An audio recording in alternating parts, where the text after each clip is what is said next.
ರಾಜ್ಯಗಳ assembly election ಭರ್ಜರಿ ಜಯಬೇರಿ. ಮಧ್ಯಪ್ರದೇಶ, ರಾಜಸ್ಥಾನ, ಛತ್ತೀಸ್ಗಢದಲ್ಲಿ ರಾಜ್ಯಭಾರ ನಡೆಸ್ತಾ ಇದೆ ಬಿಜೆಪಿ. ಮಧ್ಯಪ್ರದೇಶ, ಛತ್ತೀಸ್ಗಢದ ನೂತನ ಸಿಎಂಗಳ ಪದಗ್ರಹಣ. ಇವತ್ತು ರಾಜಸ್ಥಾನದ ನೂತನ ಸಿಎಂ ಪ್ರಮಾಣ ವಚನ ಸ್ವೀಕಾರ ಆಗುತ್ತೆ. ರಾಜಸ್ಥಾನದ ನೂತನ ಸಿಎಂ ಆಗಿ ಭಜನ್ ಲಾಲ್ ಆಯ್ಕೆಯಾಗಿದ್ದಾರೆ. ಪಂಚ ರಾಜ್ಯಗಳ ಪೈಕಿ ಈಗಾಗಲೇ 3 ರಾಜ್ಯಗಳಲ್ಲಿ ಗೆದ್ದು ಬೀಗಿದೆ ಕೇಸರಿ ಪಡೆ. ಈಗಾಗಲೇ ಮಧ್ಯಪ್ರದೇಶ, ರಾಜಸ್ಥಾನ, ಅದೇ ರೀತಿಯಾಗಿ ಛತ್ತೀಸ್ಗಢ 3 ರಾಜ್ಯಗಳಲ್ಲೂ ಕೂಡ ಹ್ಯಾಟ್ರಿಕ್ ಗೆಲುವನ್ನ ಪಡ್ಕೊಂಡಿರುವಂತಹ ಬಿಜೆಪಿ ಇವತ್ತು ರಾಜಸ್ಥಾನದ ಸಿಎಂ ಆಗಿರುವಂತಹ ಭಜನ್ ಲಾಲ್ ಶರ್ಮಾ ಅವರ ಪದಗ್ರಹಣ ನಡೆಯುತ್ತೆ. ಭಜನ್ ಲಾಲ್ ಶರ್ಮಾ ಅವರ ಪದಗ್ರಹಣಕ್ಕೆ ಬೇಕಾಗಿರುವಂತಹ ತಯಾರಿ ನಡೆದಿದೆ.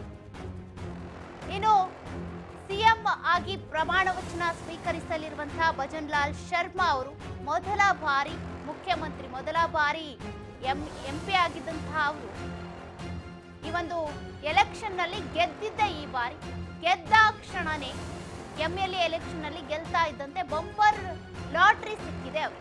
ಅದೇ ಜೊತೆಗೆ ಡಿಸಿಎಂಗಳಾಗಿ ದಿಯಾ ಕುಮಾರಿ ಮತ್ತೆ ಪ್ರೇಮ್ ಚಂದ್ ಅವರು ಕೂಡ ಇವತ್ತು ಅಧಿಕಾರವನ್ನ ಸ್ವೀಕಾರ ಮಾಡ್ತಾರೆ. ಈಗಾಗಲೇ ಮಧ್ಯಪ್ರದೇಶ, ಛತ್ತೀಸ್ಗಢದಲ್ಲಿ ಸಿಎಂ ಆಯ್ಕೆ ಆಗಿದೆ. ಅದರಂತೆ ರಾಜಸ್ಥಾನದ ನೂತನ ಸಿಎಂ ಆಗಿ ಆಯ್ಕೆ ಆಗಿರುವಂತಹ ಭಜನ್ ಲಾಲ್ ಶರ್ಮಾ ಅವರ ಪದಗ್ರಹಣ ಇವತ್ತು ನಡೆಯುತ್ತೆ. ಬ್ರಾಹ್ಮಣ ಸಮುದಾಯಕ್ಕೆ ಸೇರಿರುವಂತಹ ಇವರನ್ನ ಅಚ್ಚರಿಯಾಗಿ ಆಯ್ಕೆ ಮಾಡಿದೆ ಬಿಜೆಪಿ. ಇಲ್ಲಿವರೆಗೂ ಕೂಡ ಸಿಎಂ ರೇಸ್ ನಲ್ಲೇ ಇರದಂತಹ ನಾಯಕ ಇವರು. ಇವರನ್ನ ಆಯ್ಕೆ ಮಾಡಿದ್ದು ಸ್ವತಃ ಭಜನ್ ಲಾಲ್ ಶರ್ಮಾ ಅವರಿಗೆ ಅಚ್ಚರಿ ಹೋಗಿದೆ. ನಿಜಕ್ಕೂ ಕೂಡ ನಾನು ಸಿಎಂ ಆದ್ನಾ ಅನ್ನುವಂತ ಆಯ್ಕೆ ಇದು. ಯಾಕೆಂದ್ರೆ ವಸುಂಧರಾ ರಾಜೆ ಅವರಿದ್ರು, ದಿಯಾ ಕುಮಾರಿ ಇದ್ರು, ಅವರೆಲ್ಲರನ್ನೂ ಕೂಡ ಹಿಂದಿಕ್ಕಿ ಇವರ ಆಯ್ಕೆ ಏನಿದೆ ಮೋದಿ ಫಾರ್ಮುಲಾದ ಆಯ್ಕೆ ಇದು. ಬಿಜೆಪಿ ಅನೇಕ ಪ್ರಯೋಗಗಳನ್ನ ಮಾಡ್ತಾನೆ ಬರ್ತಾ ಇದೆ. ಆ ಪ್ರಯೋಗಗಳಲ್ಲಿ ಇದು ಕೂಡ ಹೊಸ ಪ್ರಯೋಗ. ಜೈಪುರದ ರಾಮ ನಿವಾಸ್ ಬಾಗ್ನ ಅಲ್ಬರ್ಟ್ ಹಾಲ್ನಲ್ಲಿ ಇವತ್ತು ಪದಗ್ರಹಣ ಕಾರ್ಯಕ್ರಮ. ಇವತ್ತು ಮಧ್ಯಾಹ್ನ 12:15ಕ್ಕೆ ಸಿಎಂ ಡಿಸಿಎಂ ಪದಗ್ರಹಣ ಸಮಾರಂಭ ನಡೆಯುತ್ತೆ. ಇನ್ನು ಈ ಬೃಹತ್ ಕಾರ್ಯಕ್ರಮದಲ್ಲಿ ಪ್ರಧಾನಿ ನರೇಂದ್ರ ಮೋದಿ ಅವರು ಕೂಡ ಭಾಗಿಯಾಗ್ತಾರೆ. ರಾಜ್ಯದ ಸುಮಾರು 1 ಲಕ್ಷಕ್ಕೂ ಹೆಚ್ಚು ಜನರ ಮುಂದೆ ಇವತ್ತು ಪ್ರಮಾಣ ವಚನವನ್ನ ಸ್ವೀಕರಿಸ್ತಾರೆ ಭಜನ್ ಲಾಲ್ ಶರ್ಮಾ. ಅದೇ ರೀತಿಯಾಗಿ ಡಿಸಿಎಂ ಆಗೂ ಕೂಡ ಇಬ್ಬರ ಆಯ್ಕೆ ಆಗಿದೆ. ಅವರು ಕೂಡ ಇವತ್ತು ಪ್ರಮಾಣ ವಚನವನ್ನ ಸ್ವೀಕರಿಸ್ತಾರೆ.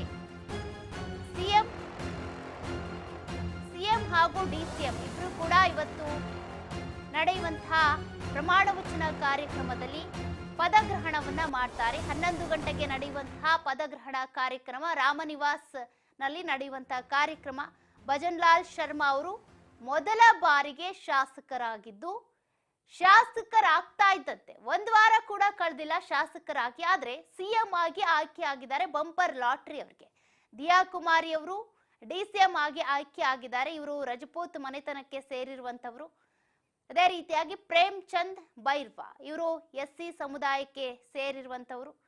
ದುಡು ಕ್ಷೇತ್ರ, ಎಸ್ಸಿ ಕ್ಷೇತ್ರ ಆಗಿರುವಂತ ದುಡು ಕ್ಷೇತ್ರಕ್ಕೆ ಸೇರಿರುವಂತವರು. ಅವರು ಕೂಡ ಡಿಸಿಎಂ ಆಗಿ ಪ್ರಮಾಣ ವಚನವನ್ನ ಸ್ವೀಕಾರ ಮಾಡ್ತಾರೆ. ಇಬ್ಬರು ಡಿಸಿಎಂಗಳ ಆಯ್ಕೆ. ಅದೇ ರೀತಿಯಾಗಿ ಸಿಎಂ ಆಯ್ಕೆ ಅಂತೂ ನಿಜಕ್ಕೂ ಕೂಡ ಅಚ್ಚರಿಯ ಆಯ್ಕೆ. ಮಧ್ಯಪ್ರದೇಶ, ಛತ್ತೀಸ್ಗಢ, ರಾಜಸ್ಥಾನ ಈ 3 ರಾಜ್ಯಗಳಲ್ಲೂ ಕೂಡ ಈ ಬಾರಿ ಬಿಜೆಪಿಯ ನಾಯಕರು, ವರಿಷ್ಠರು ಸಿಎಂಗಳನ್ನ ಆಯ್ಕೆ ಮಾಡಿದ್ದಾರಲ್ಲ, ಬಹಳ ಅಚ್ಚರಿಯ ಆಯ್ಕೆನೆ. ಹೇಗೆ ಆಯ್ಕೆ ಮಾಡಿದ್ರು, ಯಾಕೆ ಆಯ್ಕೆ ಮಾಡಿದ್ರು, ಅದೆಲ್ಲವೂ ಕೂಡ ಲೋಕಸಭಾ ಚುನಾವಣಾ ದೃಷ್ಟಿಯಿಂದ, ಅದೇ ರೀತಿಯಾಗಿ ಪಕ್ಷವನ್ನ ಉಳಿಸ್ಕೊಳ್ಳುವಂತಹ ದೃಷ್ಟಿಯಿಂದ ಮಾಡಿರುವಂತಹ ಮೋದಿ ಫಾರ್ಮುಲಾ ವರ್ಕೌಟ್ ಆಗ್ತಾ ಇದೆ. ಅದರ ಪ್ರಕಾರನೇ ಭಜನ್ ಲಾಲ್ ಶರ್ಮಾ ಅವರನ್ನ ಆಯ್ಕೆ ಮಾಡಲಾಗಿದೆ. ಭಜನ್ ಲಾಲ್ ಶರ್ಮಾ ಅವರು ಬ್ರಾಹ್ಮಣ ಸಮುದಾಯಕ್ಕೆ ಸೇರಿದವರಾದ್ರೂ ಕೂಡ ಯಾವತ್ತೂ ಕೂಡ ಈ ಎಂಎಲ್ಎನೋ ಎಂಪಿನೋ ಆಗಿ ಆಯ್ಕೆ ಆದವರಲ್ಲ. ಇದೇ ಮೊದಲ ಬಾರಿಗೆ ಅವರಿಗೆ ಟಿಕೆಟ್ ಸಿಕ್ಕಿದ್ದು. ಅದು ಕೂಡ ಕೊನೆ ಗಳಿಗೆಯಲ್ಲಿ ಯಾರಿಗೋ ಹೋಗುವಂತ ಟಿಕೆಟ್ ಕೈ ತಪ್ಪಿ ಇವರಿಗೆ ಟಿಕೆಟ್ ಸಿಕ್ಕಿದ್ದು. ಇದೇ ಮೊದಲ ಬಾರಿ ಗೆದ್ದಿದ್ದಾರೆ. ಪಂಚರಾಜ್ಯಗಳ ಪೈಕಿ ರಾಜಸ್ಥಾನದ ಚುನಾವಣೆ, ವಿಧಾನಸಭಾ ಚುನಾವಣೆ ನಡೆದಂತ ಸಂದರ್ಭದಲ್ಲಿ ಅವರು ಕೂಡ ಶಾಸಕರಾಗಿ ಗೆದ್ದಿದ್ದಾರೆ. ಗೆದ್ದ ತಕ್ಷಣವೇ ಮುಖ್ಯಮಂತ್ರಿ ಸ್ಥಾನ ಅವರಿಗೆ ಸಿಕ್ಕಿದೆ. ಅವರು ಬ್ರಾಹ್ಮಣ ಸಮುದಾಯಕ್ಕೆ ಸೇರಿದ್ರು ಕೂಡ ಕಟ್ಟ ಬಿಜೆಪಿಯ RSS ನ ಕಟ್ಟಾಳು.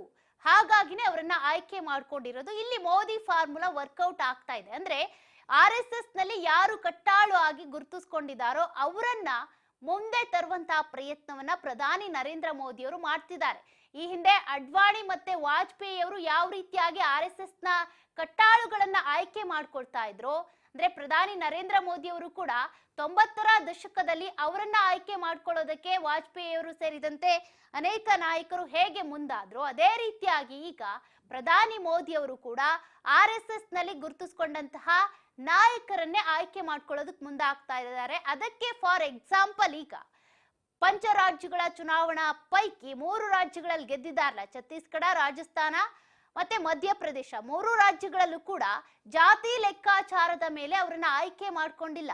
ಬದಲಿಗೆ ಸಮುದಾಯವನ್ನು ಬಿಟ್ಟು RSS ಮತ್ತೆ ಬಿಜೆಪಿಯ ಕಟ್ಟಾಳುಗಳಾಗಿ ಪಕ್ಷ ಸಂಘಟನೆಗಾಗಿ ದುಡಿದಂತಹ ನಾಯಕರನ್ನ ಹೆಚ್ಚು ಪ್ರಾಮುಖ್ಯತೆ ಪಡ್ಕೊಂಡಿಲ್ಲ, ಹೆಚ್ಚು ಪ್ರಸಿದ್ಧಿ ಆಗಿಲ್ಲ, ಎಲ್ಲೂ ಕೂಡ ಗುರುತಿಸ್ಕೊಂಡಿಲ್ಲ. ಆದ್ರೆ ಪಕ್ಷದೊಳಗೆ ದುಡಿದಂತಹ ನಾಯಕರನ್ನ ಆಯ್ಕೆ ಮಾಡ್ಕೊಂಡಿದ್ದಾರೆ. ಇವರು ಕೂಡ ಭಜನ್ ಲಾಲ್ ಶರ್ಮಾ ಅವರೇನಿದ್ದಾರೆ ಬ್ರಾಹ್ಮಣ ಸಮುದಾಯಕ್ಕೆ ಸೇರಿದವರು. ಅಲ್ಲಿ ರಾಜಸ್ಥಾನದಲ್ಲಿ ಬ್ರಾಹ್ಮಣ ಸಮುದಾಯ ಇರೋದು ಕೇವಲ 7% ಅಷ್ಟೇ, 7.2% ಏನೋ. ಆದ್ರೆ ಅವರು ಸಮುದಾಯದಲ್ಲಿ ಗುರುತಿಸ್ಕೊಂಡಿಲ್ಲ, RSS ನ ನಾಯಕ ಆಗಿ ಗುರುತಿಸ್ಕೊಂಡಿದ್ದಾರೆ. ಹಾಗಾಗಿ ಅವರ ಆಯ್ಕೆಯನ್ನ ಪ್ರಧಾನಿ ಮೋದಿ ಅವರು ಮಾಡಿದ್ದಾರೆ.